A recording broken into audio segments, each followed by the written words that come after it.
Our podcast produces raw and unfiltered content to amplify voices that have been degraded, dismantled, and devalued. Say it with your chest on the BMN podcast where men can heal. Live with another one, man. With another one. Welcome to the BMN podcast. On this podcast, we say it with our chest, and that's what we're going to do today. We got a guest here, Shawndale Thomas, and we also got my boy Eder. Love Eder. Yeah, man. Go follow him. But Shawndale Thomas, y'all. Shawndale Thomas, man. I appreciate you for coming on the podcast, brother. Yeah, man. This guy, in 1998, this guy picked up a camera. How many kids you know doing that? Hopefully all of them. Yeah, they probably doing it with the iPhone, but he picked up a real camera in 1998. And this guy is a small business owner at the Shawndale Thomas Photography. He started his business in 2012. He's also a mentor and youth advocate. And I love him for that. Just because sometimes, man, y'all know I'm a mentor youth advocate. Sometimes I feel like I'm out here by myself, but he's been doing it for 15 years in the community. 15 years.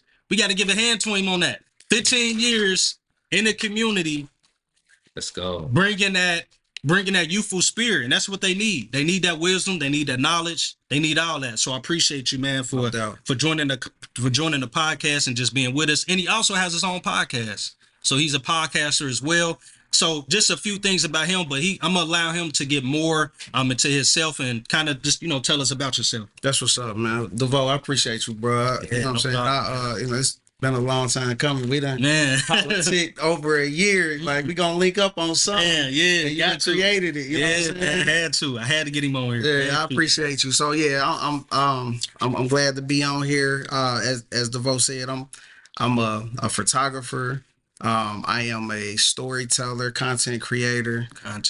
When it comes to the youth, like I'm all about making sure that they get exposed to things as soon as and as early in life as possible, because the earlier they can get it, the sooner they can start learning lessons from it. You know what I'm saying? And they can really start putting it to use. A lot of us get exposed to things late in life. You know what I'm saying? So it was my mission a long time ago that any youth that I get in front of, to give them as many gems as I can give them as early as I can give them. You know what I mean? So yeah, I appreciate y'all. Yeah, that's real, man. So tell us, like, what is the art of storytelling? So art of storytelling is your voice. Okay. So like, what's your story? Yeah. You know what I'm saying? What you've been through. For a long time, I was talking to Eder. Eder. I'm sorry. I was talking to Eder, about what the art of storytelling was, and we was talking about during the pandemic when all this stuff was jumping off. Yeah. People was getting killed unjustly. That's been going on forever. We know that, right? Mm-hmm. Yeah. They had no way to prove it because we didn't have the technology we got now. Yeah. But a lot of things was exposed. You know what I'm saying? Yeah. So it's teaching the masses of how to properly utilize storytelling. You know what I'm saying? And then letting people know that everybody got a story. Right. You know what I'm saying? So it's your voice. It's real. Yeah. And you know what's crazy, man? I've seen, even when we talking about like storytelling and like creating content, I've seen where, like, I'm on Facebook right now and they call me a content creator on Facebook. Mm-hmm. Like, so I got the invite to get paid on Facebook. Yep. Because of the reels that I was doing. Like they sent me, I'm like, what is this? Oh, y'all gonna pay me the blue app, or I'm about to show out? Like, you know what I mean? Yeah. So kind of like, with that being said, like, what is your like process for creating like content? So me being a professional, and being hired, like it's my duty to find out what a person's story is, and create content around what their story is. You know what I'm saying? So the process is first just finding out what the story is. Gotcha. You know what I'm saying? And then finding out, how a person wants to distribute their story. You know what I'm saying? So, what platforms are we using? What mediums are we using? So, I don't know, when it comes to the process, Can we rewind here and kind of take it back a little bit? Tell us exactly like where you from, who you are, like you say you picked up the camera in '98. Like what was that whole process about? Who put you on to the camera game? Where it just kind of took off from there. That's what's up, man. So yeah, so I'm born and raised in Cincinnati.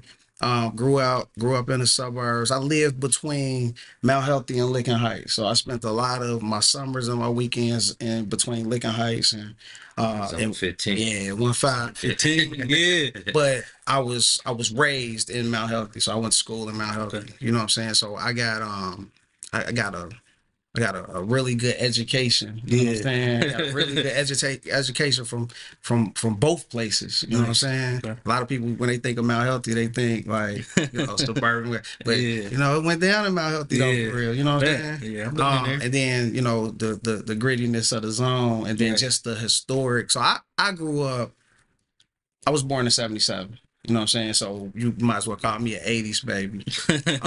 I grew up in a time where it was a lot of pride. You know what I'm saying? In a lot of those communities. Of course, we had the crack epidemic that swept through during the 80s and the 90s. So we got all that, but they still had a lot of pride during that time. So that's the type of household I grew up in. Yeah. My mama, my stepfather, they had cameras. Uncles, aunts, they had cameras. I hated the camera. I ran from the camera. You know what I'm saying? Like being in front of the camera or actually just holding the camera? Being in front of the camera. As a kid, they always wanted to take pictures. You know what I'm saying? Right. So yeah, I ran from the camera. Okay. But it wasn't until I graduated high school. It was at a point in my life where I ain't know what I wanted to do. I ain't go to school. Well, actually, I did.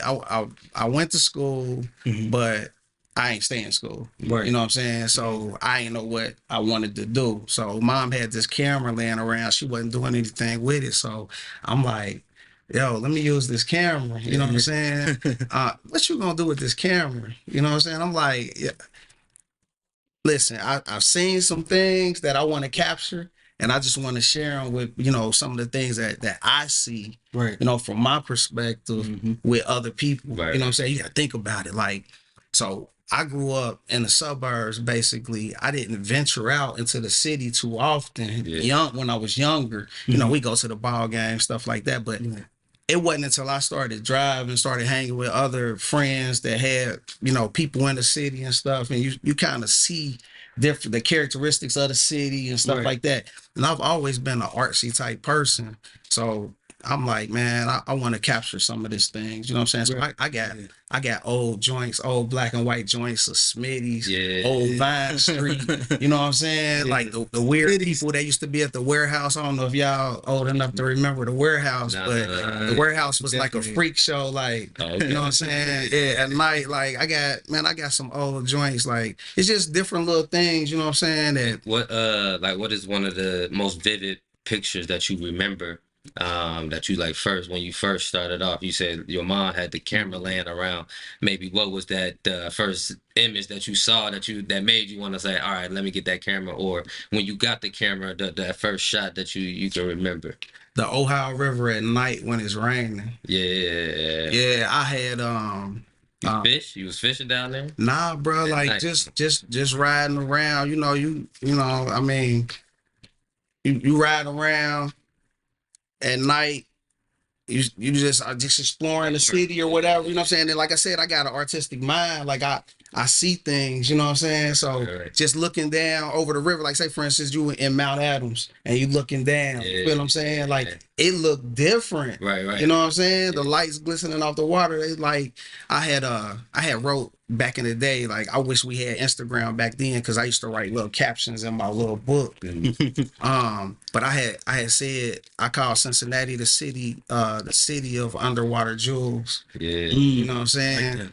But yeah, that's the most vivid picture, man. You know what I'm saying? And then like, I'm big into real estate and architecture and stuff like that. So just the characteristics. Speaking of that, though, we got literally like one of the best skylines, like coming into the city from Kentucky. Oh my God, that's beautiful. Lit. Yeah. So that's what it was, man. For real, that's what it was. And then on the hustle side, I used to always see the cats at Eden Park on Sundays banging out the Polaroids. You know what I'm saying? Yeah. They was banging out Polaroids for $15 a piece back in the day. You know what I'm saying? And yeah, I mean, it looked good to me. Yeah. My stomach was touching my back. You know what I'm saying? It looked good to me. So I jumped in that game. You know what I'm saying? I did that for a while. Then I moved to. What was that like? Yeah. That's a hustle. So I always tell people, like, that's a hustle. Yeah. Go ahead.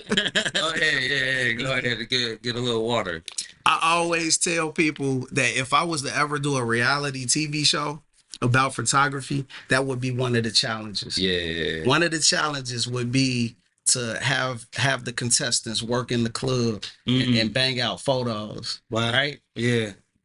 What that taught me patience. It taught me that's the epitome of customer service. Yeah. Because if you can negotiate with somebody that's inebriated on drugs or any of that, or just hype off whatever they own, then you can eat. You know what I'm saying? You can eat anywhere if you can do that. I feel like some of that would be easy, but at the same time, some of that wouldn't be. Like, it'd be stupid hard at the same time, especially with some people. In the club, that shit easy for the first hour. Yeah. After people get in and they get a couple of drinks go around. Now, don't get me wrong.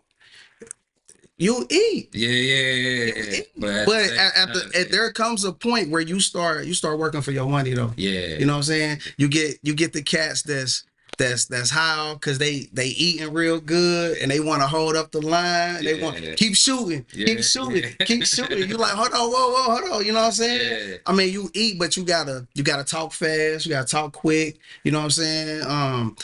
It's certain nuances and things that you got to recognize in a person. Like, you can almost see certain things in people's eyes because we can't really hear each other, Right? So you kind of got to go off of body language, and you know what I'm saying. And it's certain ways that you got to move and certain things that you got to say to keep things flowing and not to set nobody off, because you know it's gonna go down. Yeah. I don't know how many times I done been in the Ritz with E. Larkin, bro, and it's done went down.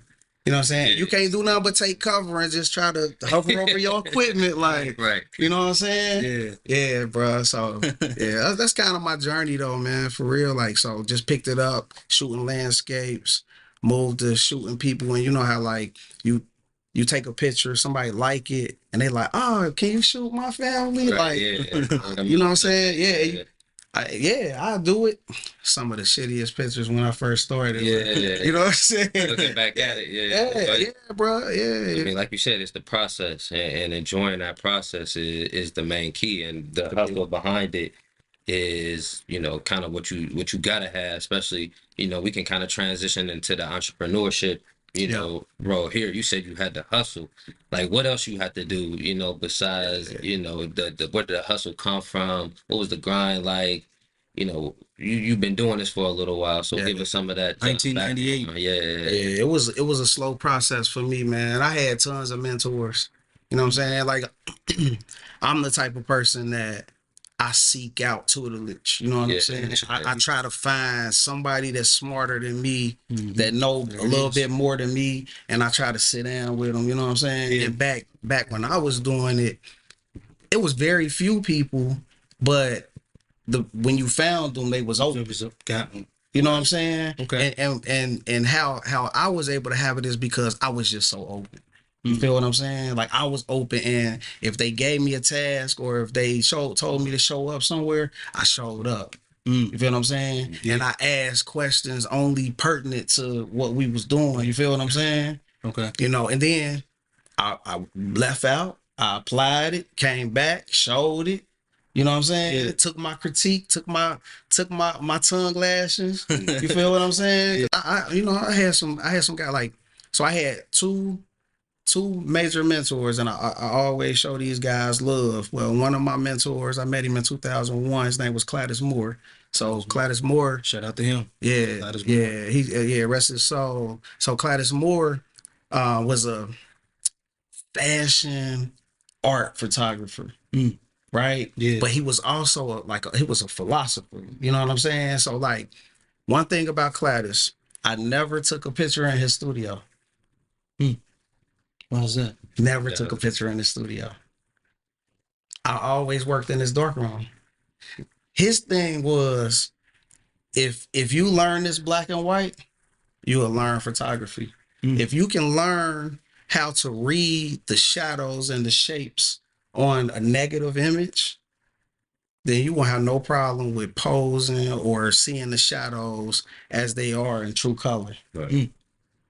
Man, that's deep. You feel what I'm saying? So I worked, no lie, I worked with him for 2 years, and every night from like 6 to 10, I was in the studio. And I ain't had nothing but Nina Simone, Stevie Wonder, Steve. at the time, NDIRE had just came out. I was bumping that in there. Oh, and Dan Rather. Y'all know Dan Rather? Heard of him. So Dan Rather is a news anchor. He a famous news anchor. And he did these like philosophical talks, like about the things that he's seen, some of the news stories that he reported on, and he just came from his perspective on a lot of things. So he talked about a lot about life and stuff like that. But that's what we did. That was our thing. Wow. You know what I'm saying? So, but yeah, I never took a picture in his studio. But I would go out, do my own shoots, come back, get my critique. You feel what I'm saying? Yeah. That was college. How was he? Like he sounded like a hard ass or something. Like, Nah. It was just more like He wasn't no hard ass, but he was real though. yeah. You know what I'm saying? Yeah. He was real. I mean, he had been doing it. Hell, I think Gladys was old when he was old then. Yeah. You know what I'm saying? Yeah. But he had been doing it for a long time. You know what I'm saying? And he was just like, if you gonna come here, you coming to learn. Right. You know what I'm saying? And I'm gonna give you the real. You know what I'm saying? It's good that you was open minded too. About the situation. And I feel like that's just a good quality and trait to have, to be open minded. You know, when you're going into any situation, that's the best way you're going to learn. Real talk. Yeah, and I wanted to touch on that too. So you said you was open, but he was also open to get the information. Yeah. But how do you, like, from that area to this area, how do you compare it to now? Like, with people, you know how they say in Cincinnati, it's like, you know, like, so what you think about that? Young people need to, I mean, the information that I got from him and the experience that I got from him, people pay a lot of money nowadays, man. You know what I'm saying? They pay a lot of money to sit down with somebody and get firsthand knowledge. A lot of times people just want to spit out bits and pieces or don't want to tell you nothing at all. Right. Oh, yeah. You feel what I'm saying? So for me to have that experience and get it, like, dude, I understood the value of that a long time ago. And I think, like, nowadays, the new people jumping in, you know, it would behoove them to find somebody that would, you know what I'm saying, take them under their wing, you know what I'm saying? But us as being vets, we got to be open to passing that down too. Yep. Anybody who come into my studio, bro, I'm full of knowledge. Now I might not have a whole lot of time to sit where you can run and gun with me and just pick up that way. And that's what I did with him. I run and gun. It wasn't like we was just sitting down. He like, yo, so you do this? Nah, he'd tell me something. And then he'd say, yo, when you go back in the dark room and you see this, you're going to have a lot more darks. So you got to remember everything is reversed. So, you know what I'm saying? Yeah. That's how I got my stuff. Like, yo, it's heavy. How did you remember all that? Like, was you writing it down? Was you just... I remember a few little whatever I could remember, and then I set up a shoot, and then I go, you know what I'm saying, try to bust the shoot out. You know what I'm saying? You was on the ground training. Yeah. How did you have this much time? Wasn't your mom worried? Dad, somebody worried? Nah, I wasn't. No, bro, I was out the house. I was out here. I left the house, bro. I was like, I don't know. I think I probably left when I was 18. I left the house when I was like 18. Yeah. But we are. Then I want to say we was a different breed, bro. We was raised different than a lot of the young people today. A lot of young people, 17, 18, 19, they not as self-sufficient. You know what I'm saying? Yeah. So they need a lot more hand holding and stuff. You know, we gotta think about it, man. Our mamas used to leave us in a hot car, bro, while they wanted, you know what I'm saying? Yeah, Or yeah. leave us at home. You better not, don't answer the door for nobody. If that Yeah. phone ring, don't answer it. phone. Feel what I'm saying? That's the generation I came from. So it, you know, we was out here in these streets. You know what I'm saying? Well, you was getting it how you live. Yeah. I think that's what make a big difference too. Just that the generational era, and I like to think as well. The disadvantage, not necessarily a disadvantage, but the advantage that they may have over us is just like they have access to the technology such at a younger age. Yeah, bro. They may not know how to necessarily utilize it to the best ability, but it's like it's been instilled in them the whole time. Like you said, y'all was at the crib, y'all wasn't playing, you know what I'm saying, just video game. I mean, y'all might have had the Sega Genesis, but what is that compared to what we got now? So, yeah, it's just a big different thing of how, the mentality shift and everything. But I think that's, I think that's real good and something that helped you, on your journey. I want to really jump back to the second mentor that you had. Tell us a little bit. For sure. You So- gave us one. So my bad. Yeah, you good. I was just gonna say who was the second one. Tell us a little bit about. So my second mentor was a wedding photographer here in the city named E. Larkin. Okay. So E. Larkin was a wedding photographer, but he also he known for working in the Ritz. Like he did all the backdrop photography and all that stuff. So how we linked, I went out one night and I'm attracted to hustlers, man. I'm motivated by people that's getting it, man. You know what I'm saying? Like, and it's not so much, I'm not pocket watching, but I like movers and shakers. Yeah. You feel what I'm saying? Like I don't watch nobody pockets. I rather want to know what you're doing and how you're doing it as opposed to how much you're making. I'm gonna figure that out myself. Right. Yeah. You feel what I'm saying? I'm gonna figure out how much you're making. Like, okay, I got you. You feel what I'm saying? Scope. So I met him in a club and I stood by his booth for most of the night. You know what I'm saying? And I was asking him a questionnaire in between shots, asked him a question, and dude told me I was nosy. You know what I'm saying? He told me I was nosy, and I was like, I am. You know what I'm saying? He invited me to his studio. He had a small little space downtown that he never used. He just like stored backgrounds and stuff. Dude had a million daggone backgrounds. You know what I'm saying? Met me down there and then asked me. He said, I do this just for some extra cash. You know what I'm saying? And just to be out, because he said he was energized by people, so he just liked being out.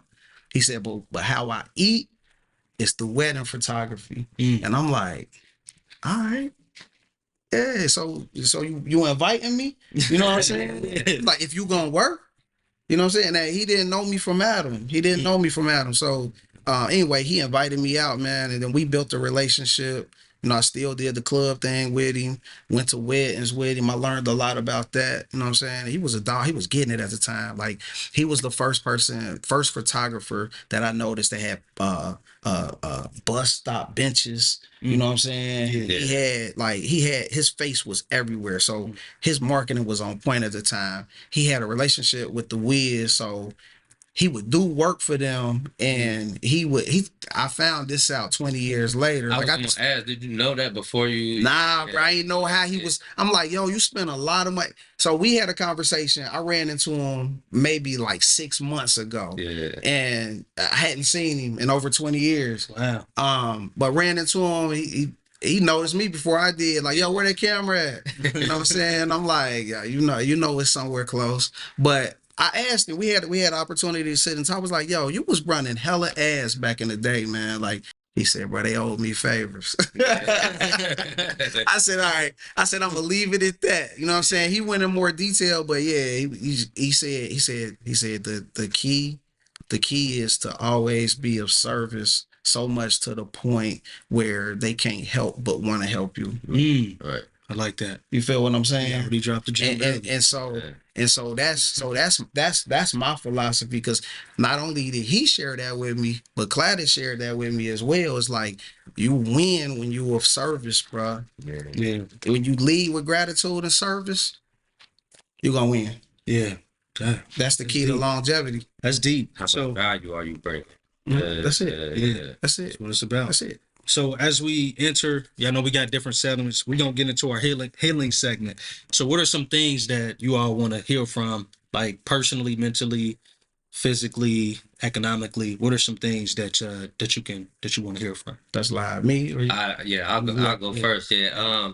I mean, I think just being in a whole routine of, trying to stay consistent with your body goals, working out.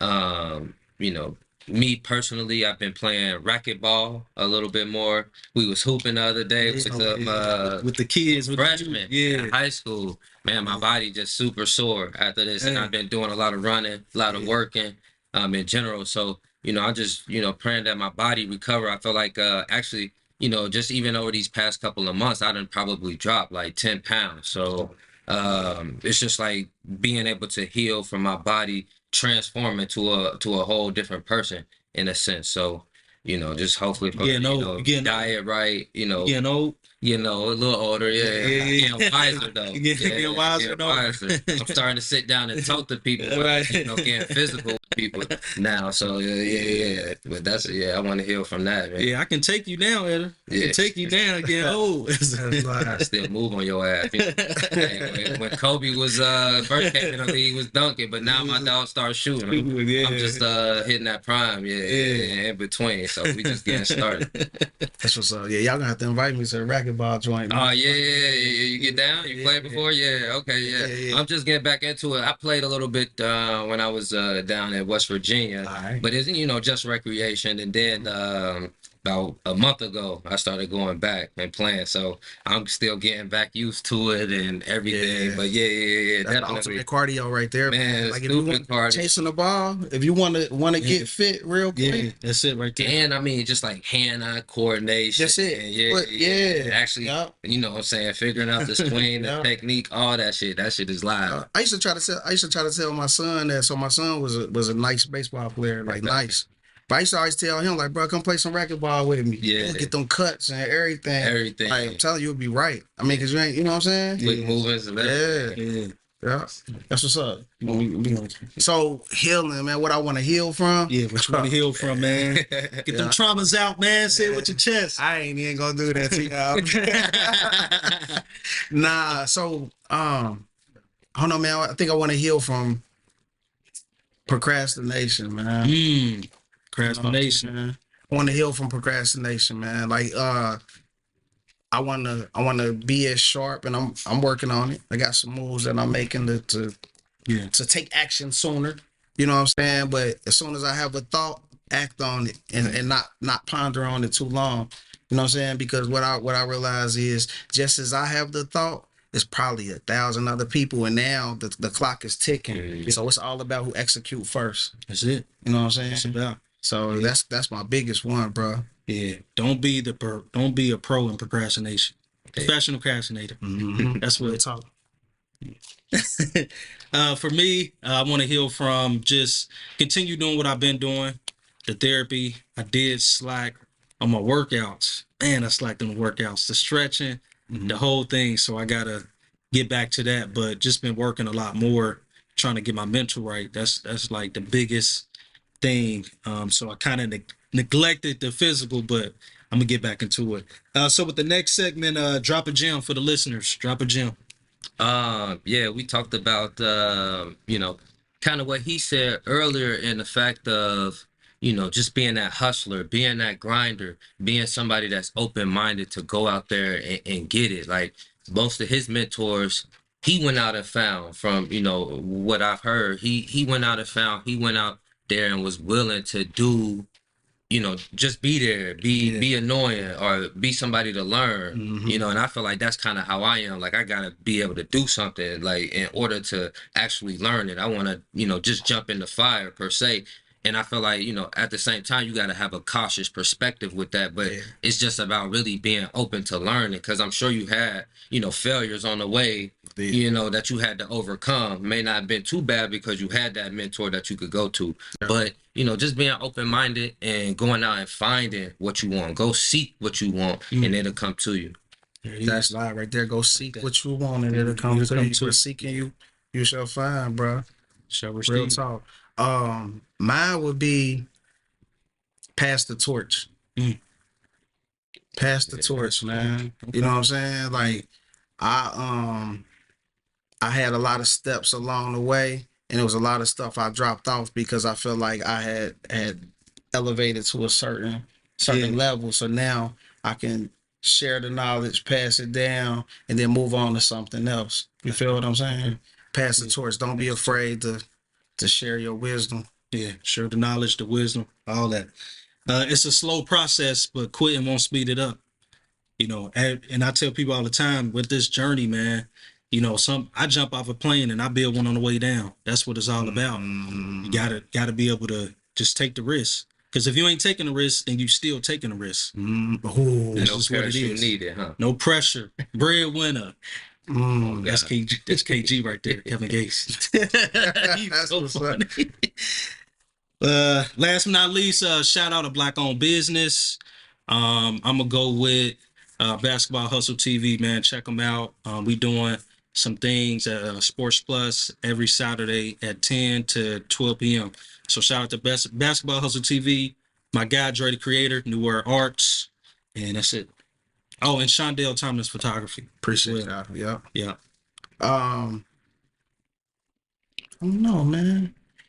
You got food? What food you like? You got some? Nah, so like I'm gonna go with a business incubator. Y'all familiar with GCMI? GCMI, yeah. Willie. Yeah, Will, Tracy. Yeah, I know all of them. let's shout them out. And the reason why I say let's shout them out because they have a platform, have had a platform forever Nice. to Ice help House. Ice House. Yeah, So I'm a yeah. product of Ice House. Yeah. But they have a platform to help businesses get funded, not only get funded but stay sustainable. Yeah. You know what I'm saying? So, you know, they not only want to see you build a business, but grow a business and stay a business. So shout out to GCMI, man. Yeah, nice. And I will shout out Wing Champs. It's out in Sharonville, Ohio. Yeah, they actually let us host our fantasy draft up there last week. So that was lit. Great wings, great atmosphere, great people. So Yeah. my Wing Way up Champs. there, Chef Maurice. Yeah. Shout out to Liz. Liz, y'all know she got the dope cream on. delicious. Yeah. Yeah. Shout out to that. Yeah, that cream Hey, delicious. bro. Hey, Hey, cake with the ice cream.